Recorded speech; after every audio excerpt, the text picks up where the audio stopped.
बहुत निकट के संबंध है। मैंने इनको राजनीति में लाने के लिए बहुत आग्रह किया था। कुछ वीरत्व के गुण थे, कुछ आकर्षण था, आर्मी से सीखा हुआ उनके पास अनुशासन था, शौर्यता थी, पराक्रमी थे। तो मैं प्रभावित हुआ और मेरा इनके पास जाना, उनका मेरे पास आना आम बात थी। अभी मैं पूछना भूल गया, सुनीता जी से पहले एक जीप से आते थे मेरे गांव। वैसे शायद आर्मी की जीप थी, कोई ज्यादा अच्छी जीप थी नहीं, बड़े क्योंकि ईमानदारी से जीवन भर काम किया तो लग्जरी गाड़ी तो वही रख सकता है जिसने भ्रष्टाचार से पैसा अर्जित किया हो। तो उसके आगे लिखा हुआ था जो मेरे को आज भी याद आता है कि है तो चलो अंधेरो चलो दूर को, कुछ ऐसा था। हाँ, जाबो दूर को। तो ये क्या है, ये व्यक्ति मतलब उनके दिलो दिमाग में कुछ कर गुजरने की तमन्ना थी। मनुष्य के जीवन का पता नहीं कब अंत हो जाए। तो कर्नल बेसरा ने हर क्षण का सदुपयोग किया। एक बार मैंने उनको जिला परिषद का चुनाव हमारी पार्टी से लड़ाया था और बड़े आग्रह के बाद वो हमारी पार्टी के सदस्य बने, क्योंकि स्वतंत्र विचार के थे।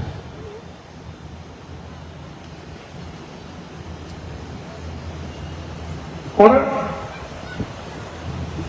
जिसको अपनी देशी भाषा में कहते हैं फट मुंह, जो कहना सीधा कह देना, कोई लाग लपेट नहीं रखना, कोई बेईमानी नहीं रखना। और जब आंदोलन चला उससे पहले हमारा मिलना जुलने में हमने ये तय किया था, मेरे को प्रेरणा देते रहते थे, पार्टी में तो बन जाते हो, सबके लिए कुछ नहीं कर सकते, इसलिए अपन किसानों का आंदोलन करेंगे। मन कि आप कहोगे तो अपन तो सब किसान परिवार के जन्मे हुए, किसानों की विषम परिस्थिति को जानते हैं। तो मैं आपके साथ रहूंगा। लेकिन उन्होंने जो आंदोलन की राह पकड़ी, कोई एक जाति के आंदोलन की राह नहीं। आमतौर पे कुछ लोग कंफ्यूज हो जाते हैं। उन्होंने जो आंदोलन किया वो बराबरी के लिए किया, डिस्क्रिमिनेशन को दूर करने के लिए किया। उनका विचार जो हमारे जनसंघ के संस्थापकों में थे, डॉक्टर दीनदयाल उपाध्याय, वो कहते थे कि समाज की अंतिम लाइन में, अंतिम पायदान पर जो खड़ा है उसको उठा के आगे लाना, बराबरी पर लाना।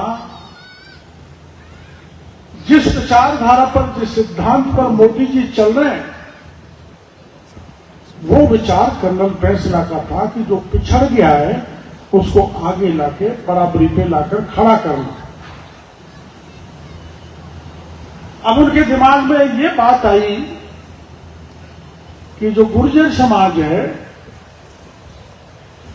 किसान तो है, सेना में भी जाके बहादुरी का, पराक्रम का काम करता है, लेकिन शैक्षणिक दृष्टि से ये समाज इतना पिछड़ गया कि वो आगे आना चाहिए। और आगे लाने के लिए जो अद्वितीय कार्य कर्नल बेसरा ने किया ऐसा संघर्ष हर कोई नेता नहीं कर सकता।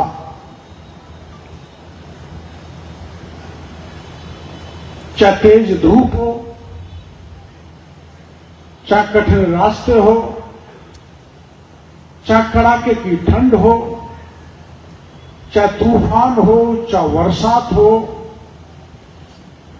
चाहे पुलिस की गोली हो, अश्रु गैस हो, चाहे लाठियां हो, किसी के सामने कर्नल बैसरा नहीं झुके, कभी भी पीठ नहीं दिखाई। अब हम मीणा गुर्जर राजस्थान में ज्यादातर जगह एक साथ रहते हैं, किसान जाति हैं, मिलजुल के भाईचारे से रहती हैं। कुछ समय ऐसा आया था जिसको मैं दुर्भाग्यपूर्ण कहता हूं, उस समय को, कि बड़ा जबरदस्त भाईचारा होने के बावजूद भी बिना बात की गलतफहमी ऐसी पैदा हुई कि एक खाई पड़ गई।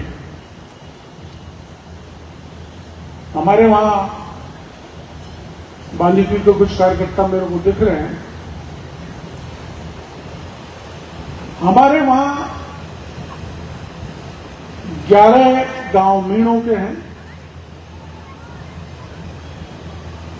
एक गांव गुर्जरों का है टुडिया में। उनका कोई खान पान, कोई भी कार्यक्रम होता है तो बिना टुडियाना के मीणों का कार्यक्रम अधूरा है और बिना 11 गांव के टुडियाना के गांव के लोगों का काम अधूरा है। बहुत से उदाहरण है। मेरे यहां महावीर जी का रथ निकलता है, अब भी निकलता है, भगवान महावीर जी की रथ यात्रा। तो उसकी एक अजीब व्यवस्था है जिसे मैं बहुत पसंद करता हूं। जब भगवान महावीर का रथ निकलता है महावीर जयंती पर,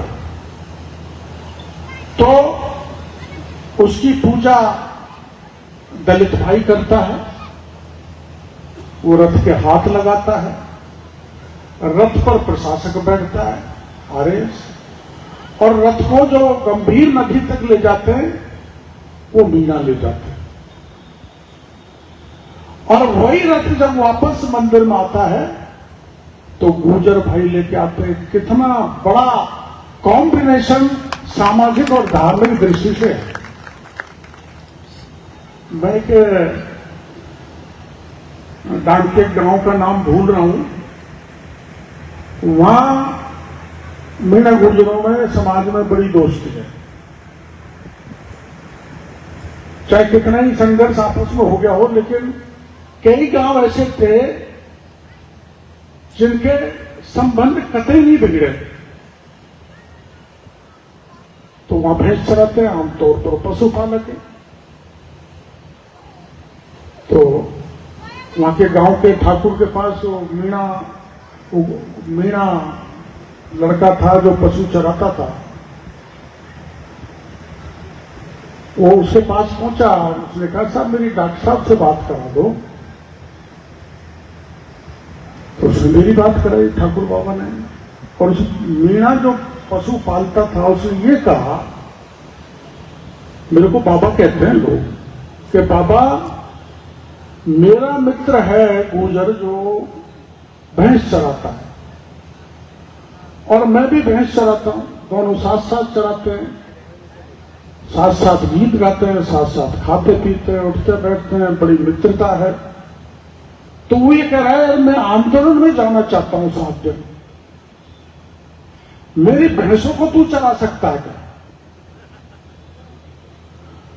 तो उसने कहा भाई देख मैं बाबा से पूछ लेता हूं। तो ठाकुर साहब ने बात कराई।